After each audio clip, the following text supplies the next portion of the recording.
उपासक सदैव सावधान रहकर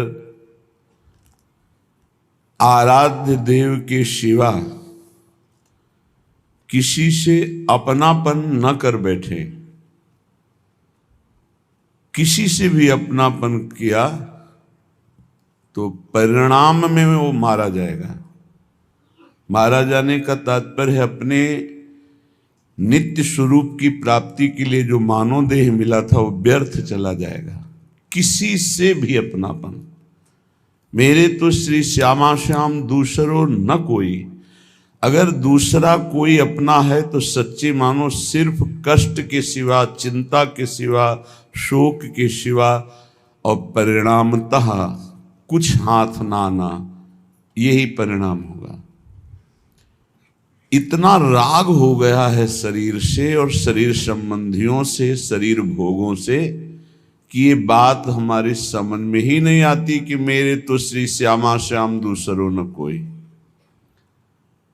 ये भी पता है जाना है, ये भी पता है कुछ साथ नहीं जाना है, फिर भी सावधान नहीं। कैसी भगवान की विचित्र माया है कि जानते हुए भी अपने दिव्य कमाई के समय को व्यर्थ में गंवा रहा है। दिव्य कमाई, नाम रूप लीला धाम। अपने इष्ट का नाम, अपने इष्ट का रूप, अपने इष्ट का धाम, अपने इष्ट की लीला, बस यही सर्वस्व है। ये जो श्यामा श्याम की रसमयी उपासना है, श्रीपाद कह रहे थुत्कारयन्तो भजताम सर्वानंद रसोन्नति यो भजेन नित्यमेकेन भावेन तमहम भजे। यो भजेन नित्यमेकेन, ये बहुत खास बात है। यो भजे नित्य मेकेन, अपने इष्ट का ही केवल भजन, अंतर में चिंतन, अन्य नहीं। ये बड़ा कृपा का मार्ग है। जब कृपा से इतने नजदीक आ चुके हो तो अनन्य हो जाओ। इष्ट की अनन्यता ही इस साधन मार्ग की सिद्धावस्था है। अब जितनी जल्दी आप अनन्य हो जाएं, अनन्यता में बड़ी दिव्यता है। अनन्यता में इष्ट चूक नहीं देखता है। अनन्यता में निश्चित भगवत प्राप्ति होती है। अनन्यता ही परम साधन, परम सिद्धि दोनों है। साधन तभी माना जाएगा जब इष्ट की अनन्यता है, और सिद्धावस्था तभी प्रकाशित होती जब इष्ट की अनन्यता है। बोले और भोगों की बात, लोकांतर के सुखों की बात तो थुत्कारयन्तो, थूक देने योग्य, इनमें कोई सार बात नहीं।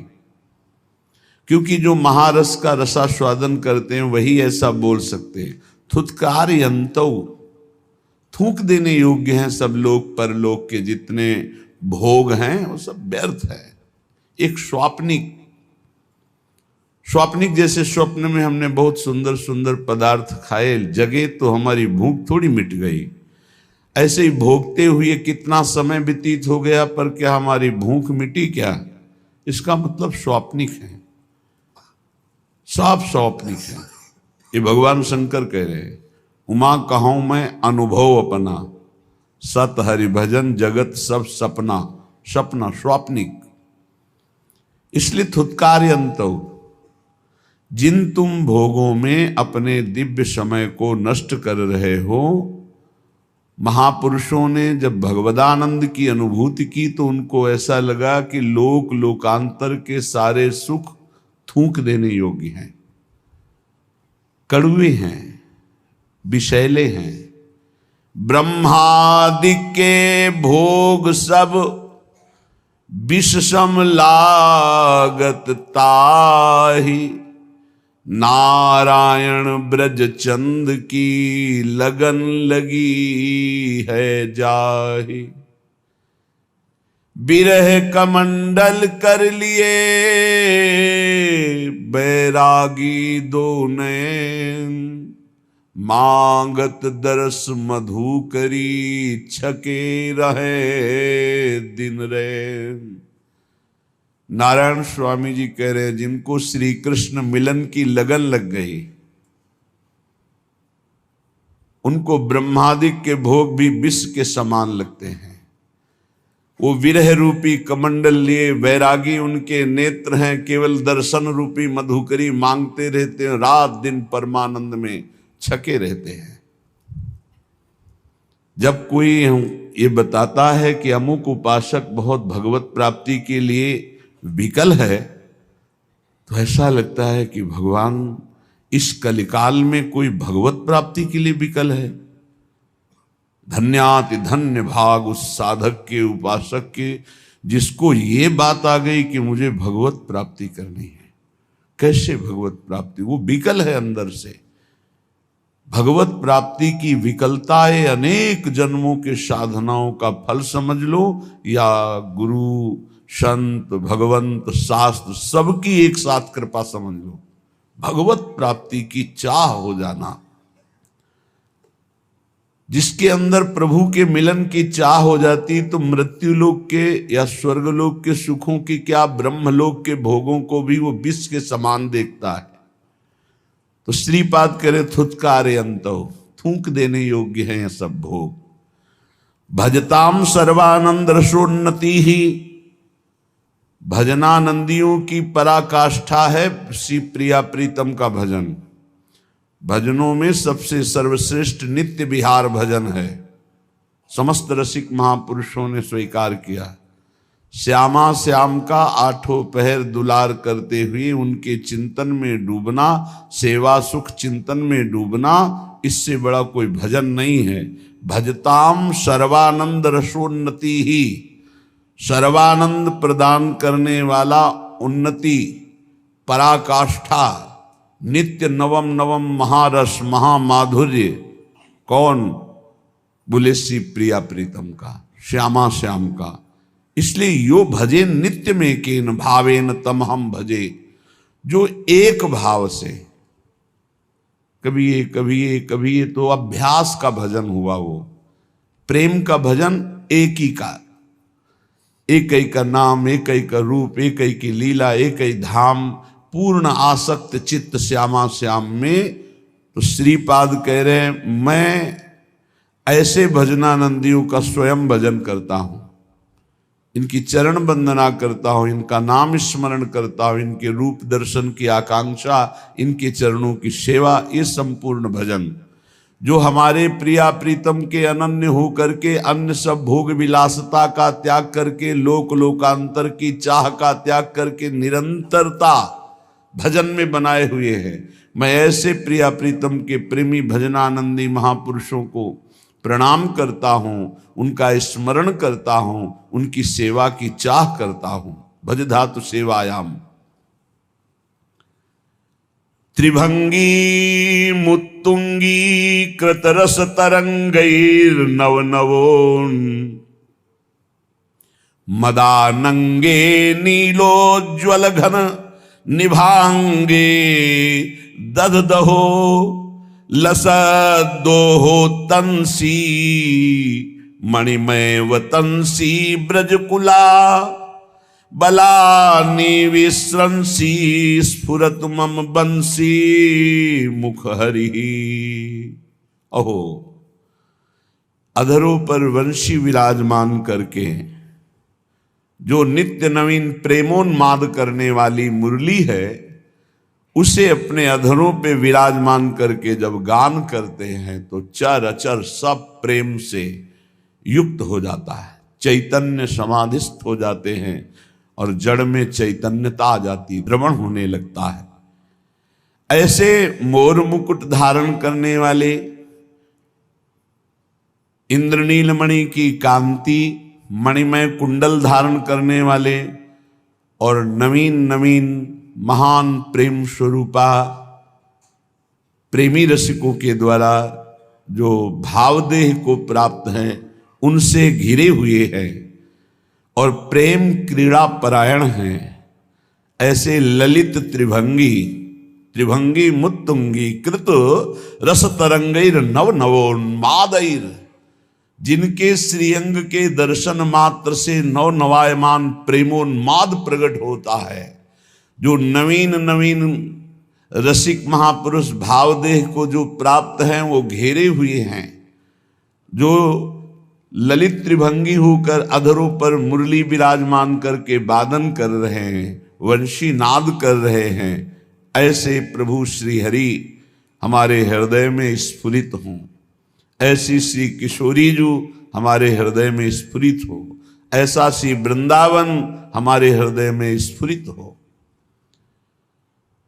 देखो, प्रगट वृंदावन में विराजमान हो, इसका फल होगा हृदय में वृंदावन का प्रादुर्भाव हो जाना। यहां आप जो वृंदावन प्रगट देख रहे हो, इसमें काम क्रोध लोभ मोह मद मत्सर इनका पहरा है, बहुत जोर का पहरा है। चूक गए तो मार के गिरा दिए जाओगे। लेकिन जब हृदय देश में वृंदावन का प्रादुर्भाव होता है, तब इनका प्रवेश ही नहीं होता है।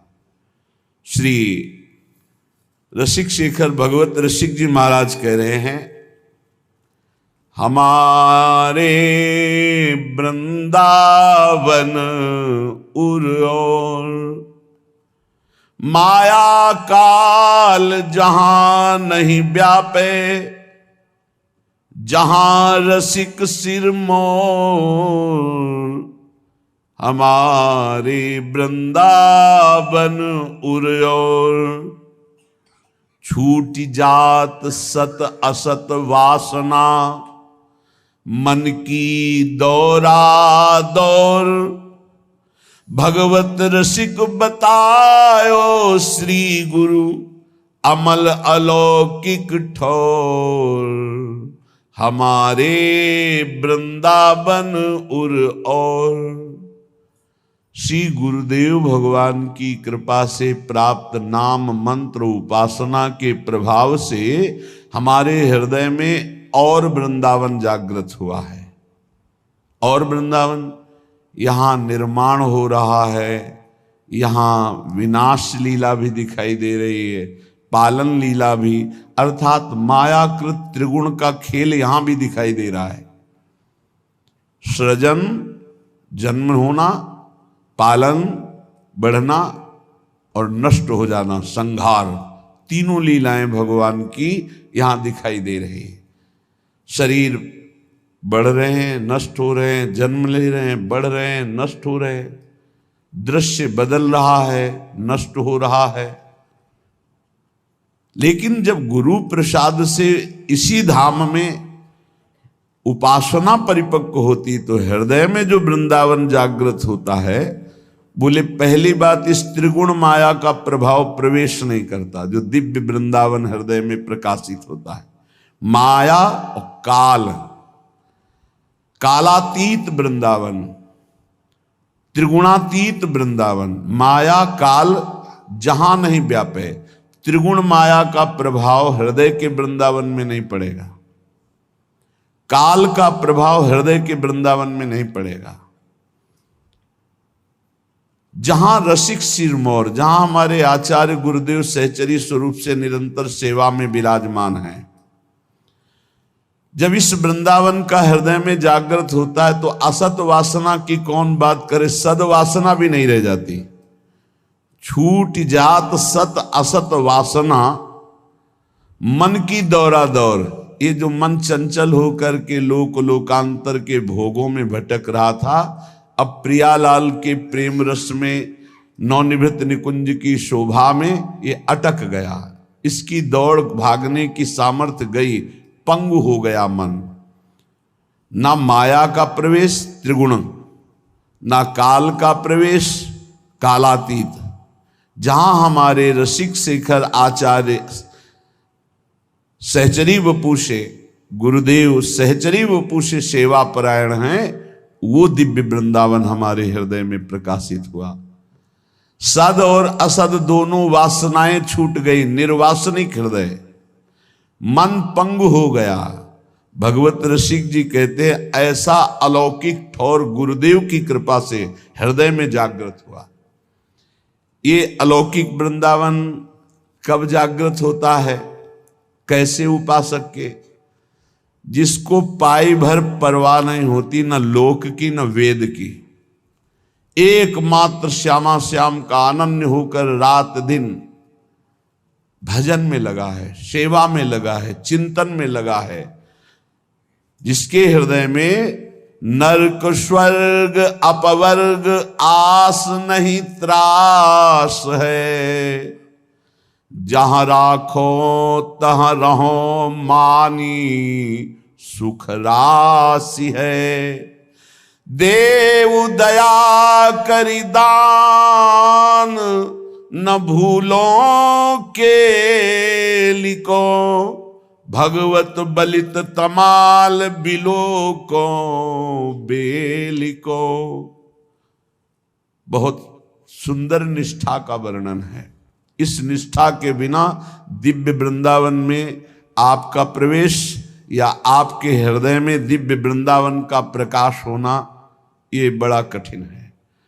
बहुत बड़ी कृपा हो गई, दरवाजे में तो आ गए, बस अब घर में प्रवेश करने। दरवाजे के बाहर त्रिगुण का पहरा है, अभी दरवाजे पे हो, अभी अंदर प्रवेश नहीं हुए। सतोगुण तमोगुण रजोगुण, इसका देखो लीला विलास दिखाई दे रहा है, कुछ बुरा कुछ अच्छा, कुछ विनाश लीला, ये दिखाई दे रही है। इसका मतलब त्रिगुण दृष्टि है और अभी त्रिगुण को आप देख पा रहे हैं। कुछ निर्माण हो रहा है, कुछ टूट रहा है, कुछ ऐसे काल का भी प्रभाव दिखाई दे रहा है, अवस्था का भी प्रभाव दिखाई दे रहा है। मन की दौड़ा दौड़ भी नहीं मिटी है, वासना भी है सदसद। अभी वृंदावन में प्रवेश नहीं हुआ। यही वृंदावन है, पर त्रिगुण का जो तुम्हें खेल दिखाई दे रहा है, इससे परे है यहां का खेल। ये कब हृदय में जागृत होगा? जब ऐसे भजन में लगो कि नरक स्वर्ग अपवर्ग आस नहीं त्रास है। ना तो नरक का त्रास है, ना स्वर्ग और मोक्ष की आस है। स्वर्ग मिले नरक मिले परम पद मिले, बिल्कुल कोई परवाह नहीं। जहां राखो तहां रहो मान सुख राशि है। जहां रखो जैसे रखो, महलों में रखो चाहे झोपड़ी में बास दो, ये सुख राशि मान करके रहूंगा, दुखी नहीं होऊंगा। ये निष्ठा दिव्य वृंदावन के लिए चाहिए, जो हृदय में भगवत रसिक जी कहते हैं गुरु प्रसाद से अमल अर्थात निर्मल माया रहित अलौकिक अर्थात जो शास्त्र और बड़े बड़े विद्वानों की भी दृष्टि में ना आवे, वो अलौकिक, लोक परलोक से भी परे अलौकिक, ब्रह्मा की रचना से भी परे अलौकिक, अमल अलौकिक ठाव। ये शब्द देखो, सत्संग है। जहां राखो तहां रहो मान सुख राशि है।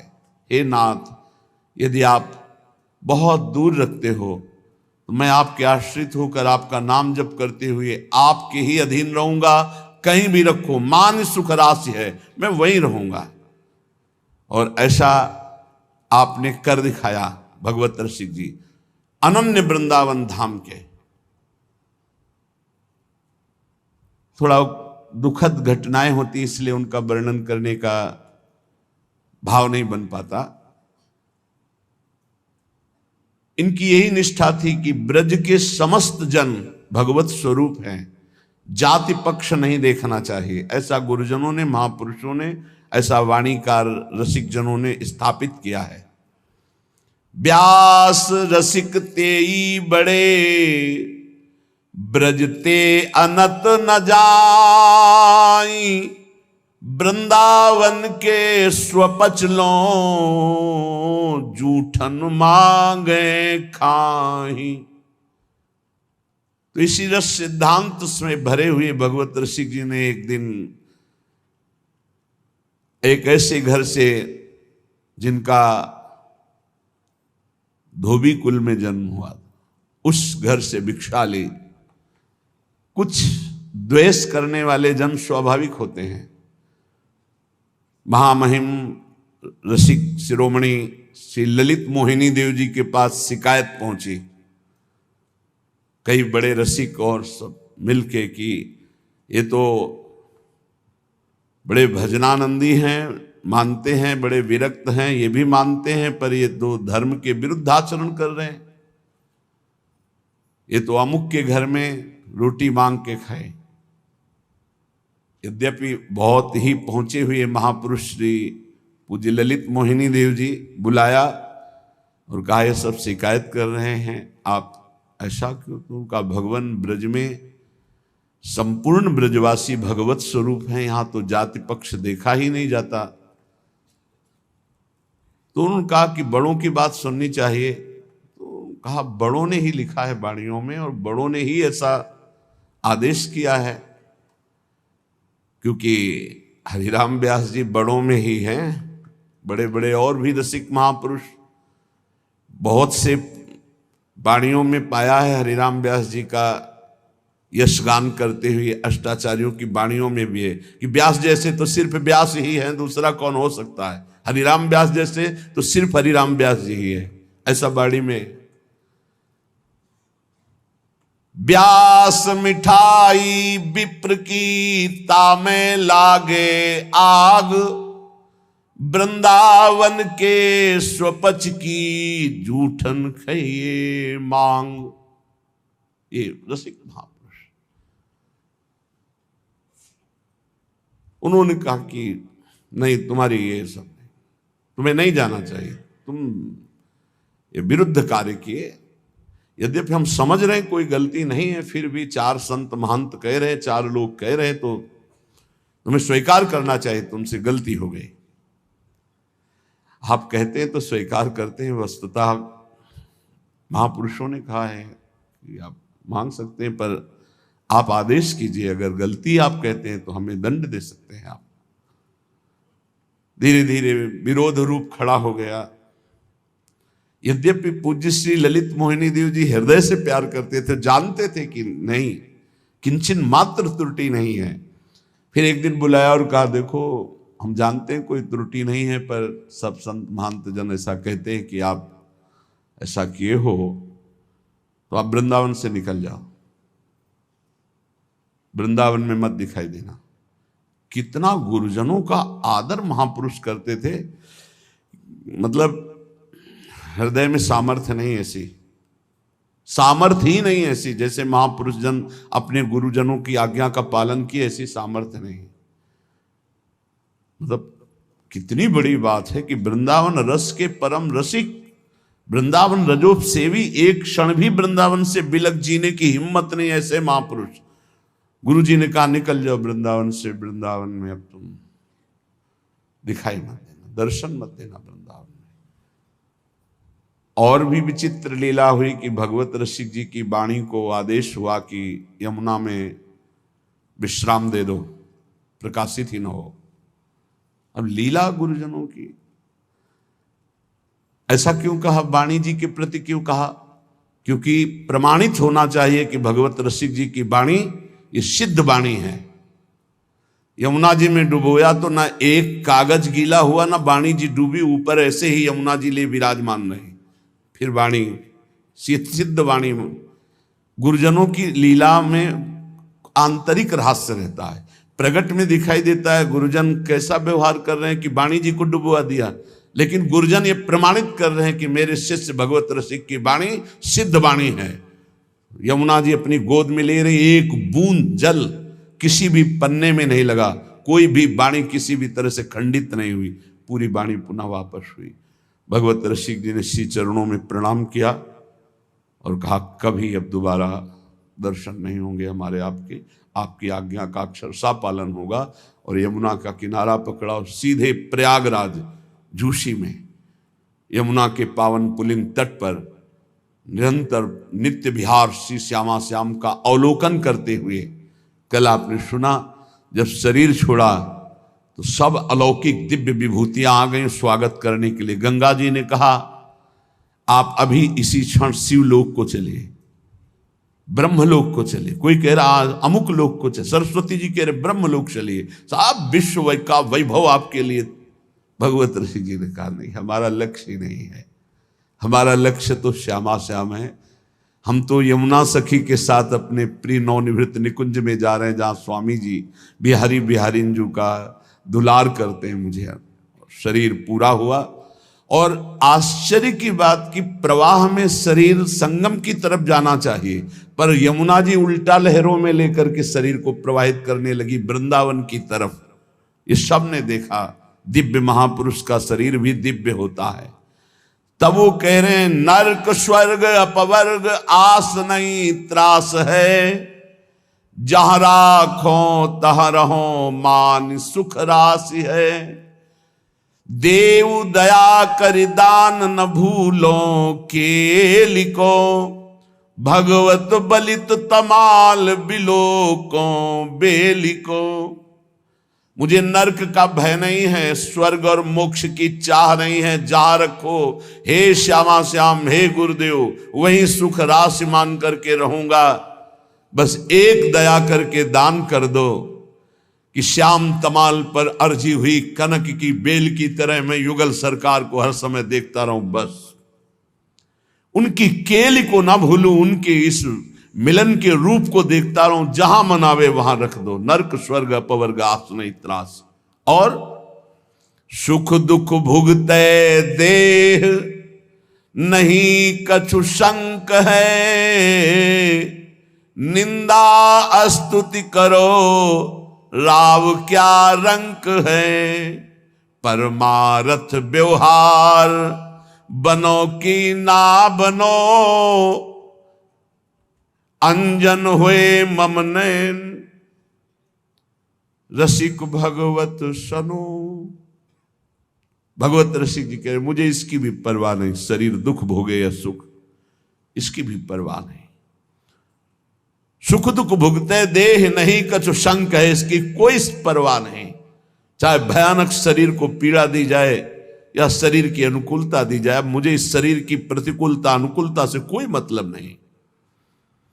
निंदा स्तुति करो राव क्या रंक है। कोई नीच से भी नीच पुरुष हमारी निंदा करे, उससे क्या फर्क पड़ता है?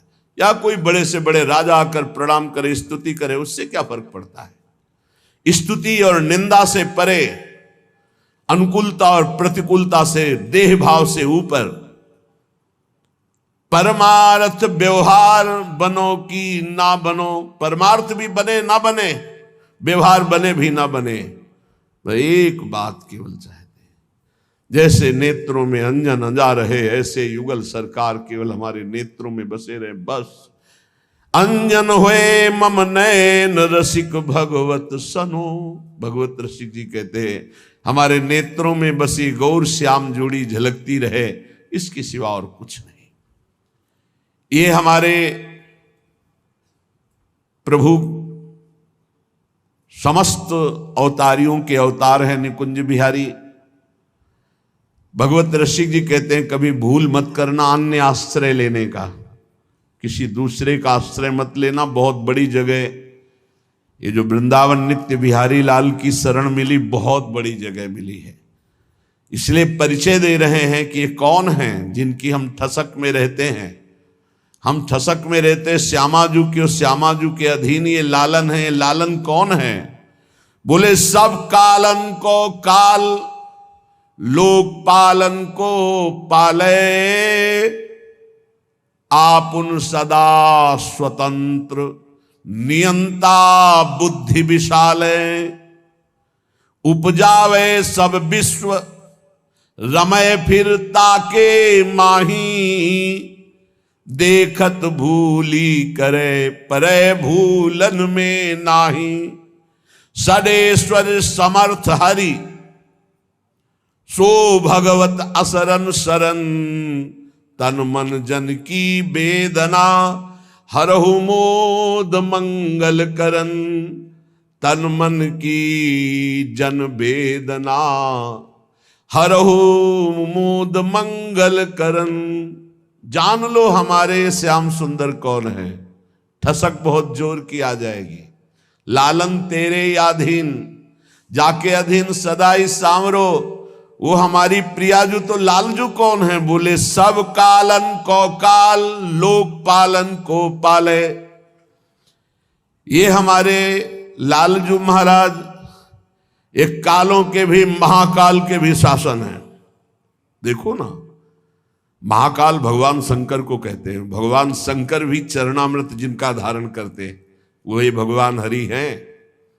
भगवान शंकर चरणामृत जो गंगा जी है कहाँ धारण करते हैं? हाँ, वही है कालों के काल महाकाल, जो उनके द्वादश स्वरूप ज्योतिर्लिंग के रूप में विराजमान है। हाँ, सौराष्ट्रे सोमनाथम च श्रीशैले मल्लिकार्जुनम, उज्जैन्याम महाकाल ओंकार ममलेश्वरम, परल्याम वैद्यनाथम च डाकिन्याम भीम शंकरम, सेतु बंधे तु रामेशम नागेशम दारुकावने, वाराणस्याम तु विश्वेशम त्र्यंबकम, गौतमी तटे हिमालय तु केदारम घुस्मेशम च शिवालय, एतानि ज्योतिर्लिंगानि सायं प्रातः पठेन्नरा, सप्त जन्म कृतम पापम स्मरणेन विनश्यति। ये द्वादश ज्योतिर्लिंग हैं, उनमें एक ओंकार भगवान जैसे, ऐसे महाकाल भगवान, विश्वेश्वर भगवान, अलग अलग नामों से इन्हीं भगवान शंकर का है। उज्जैन्याम महाकाल, उज्जैन में विराजमान है महाकाल स्वरूप। एक काल के महाकाल के भी ईश्वर हैं ये भगवान शंकर। जो गंगा जी धारण करते हो हमारे प्रभु का चरणामृत है। गांगम वारि मनोहारि मुरारि चरणच्युतम, त्रिपुरारि शिरश्चारि पापापहारि पुनातुमाम। ये समस्त कालों के भी काल, महाकाल के भी ईश्वर, बड़े बड़े लोकपालों को अपने शासन में रखने वाले ईश्वरों के भी ईश्वर हमारे प्रभु हैं। ये लोकपालों का भी पालन करते हैं। देखो ना, देवराज इंद्र एक लोकपाल ही तो हैं, वरुण देवता लोकपाल ही तो हैं। वरुण देवता साष्टांग दंडवत कर रहे थे जब भगवान ने अवतार ब्रज में लिया। तो भगवान वरुण देव के अनुचर रात्रि में यमुना जी का अवगाहन करने के लिए नंद बाबा गए। समय का पता नहीं था, निषेध है, ब्रह्म मुहूर्त में ही स्नान करना चाहिए। जो नदियों में स्नान है, जो पावन तीर्थों का अवगाहन है, वो ब्रह्म मुहूर्त में ही करना चाहिए। उसके पहले मानो यमुना जी भी तो शयन करती हैं, विघ्न नहीं डालना चाहिए। यद्यपि वो दर्शन के उद्देश्य से अपहरण किया था। जब नंद बाबा ने देखा कि लाला हमको यहां से ले जाने के लिए आया, तो लाला की दंडवत लोकपाल कर रहे हैं, वरुण देवता स्तुति कर रहे हैं, चरणों का अभिषेक कर रहे हैं, कृतार्थ मान रहे हैं। जब देखा लोकपालों का भी राजा देवराज इंद्र गिरिराज जी को धारण करके सारा अभिमान चूर्ण कर दिया, तो आकर के कामधेनु के सहित भगवान का अभिषेक कर रहे हैं, चरणों में बार बार मुकुट नवा रहे हैं। भगवान आदेश कर रहे हैं, देवराज इंद्र कभी अभिमान मत करना। कौन है ये प्रभु? जो अवतार के भी अवतारी बिहारी जो हैं, ये लोकपालों का भी पालन करने वाले, काल के भी महाकाल के भी ईश्वर हैं। क्यों? शास्त्रों में बहुत जगह वर्णन आया है कि भगवान ब्रह्मा शंकर शनकादि नमन करते हैं। ध्येयम सदा परिभवग्नम अभिष्ट दोहम तीर्थास्पदम शिव विरंच नुतम शरण्यम। भगवान श्री हरि के चरणों की वंदना करते हैं। बोले ये लोकपालों का भी पालन करने वाले हैं। आप सबका अवलंब हैं। त्रिभुवन में जो भी ऋषि मुनि, दैवी शक्ति, आसुरी शक्ति, जो भी है, सबका ये अवलंब है, सबको ये पावर यही देते हैं। पर परम स्वतंत्र हैं, आपुन सदा स्वतंत्र, इनके ऊपर किसी का शासन नहीं है। एक जगह वो परतंत्रता स्वीकार स्वयं की, अहम भक्त पराधीनो अस्वतंत्र ईवद। परम स्वतंत्र प्रभु कहते हैं मैं परतंत्र हूं तो केवल भक्त के, अहम भक्त पराधीनो अस्वतंत्र, मैं वहां स्वतंत्र नहीं हूं, अस्वतंत्र हूं। कहां? अहम भक्त पराधीनो, जो मेरे प्रेमी भक्त हैं उन्होंने मुझे जीत लिया, अधीन कर लिया। नहीं तो कह रहे आपुन सदा स्वतंत्र, परम स्वतंत्र न सिर पर कोई, भावे मने करे सोई। इनके ऊपर किसी का शासन नहीं है। अगर शासन है तो प्रेम का है। यत् किंचित भक्तों में प्रेम आ जाता है तो अधीन हो जाते हैं। फिर तो प्रिया जो प्रेम की मूर्ति, इसीलिए लालन तेरे ही अधीन। विशाला, नियंता बुद्धि विशाला, विशाल बुद्धि के अधिष्ठात्र देवता अर्थात ब्रह्मा को भी बुद्धि देने वाले, सरस्वती को भी बुद्धि देने वाले हमारे प्रभु हैं लालजू महाराज। जो सरस्वती सबकी बुद्धि में प्रकाशित है, या देवी सर्वभूतेषु बुद्धि रूपेण संस्थिता, नमस्तस्यै नमस्तस्यै नमस्तस्यै नमो नमः, उनको भी बुद्धि प्रदान करते हैं हमारे प्रभु। ब्रह्मा को भी बुद्धि प्रदान करते हैं प्रभु। महातत्वादि कार्य द्रव्य के नियामक हैं प्रभु। उपजावे सब विश्व, एक संकल्प में अनंत ब्रह्मांडों का सृजन हो गया, किसी कारीगर और लेबर की जरूरत नहीं पड़ी। एक संकल्प, भ्रकुटी विलास सृष्टि लय होई। सृष्टि का सृजन और पालन और लय इनके एक निमेष मात्र से, भ्रकुटी के इशारे से हो जाता है। हे ऐसी ठसक, ऐसे प्रभु हमारी प्रियाजू के अधीन हो। वो प्रियाजू हमारी प्रिय स्वामिनी है, हम उनकी प्रिय सखी हैं। कितना गर्व का विषय। आप स्वयं संपूर्ण विश्व ब्रह्मांड का सृजन करते हैं और फिर रमय ताके बाही, अपने आप से अपना निर्माण करते हो। आप ही आप इसमें विराजमान हैं और फिर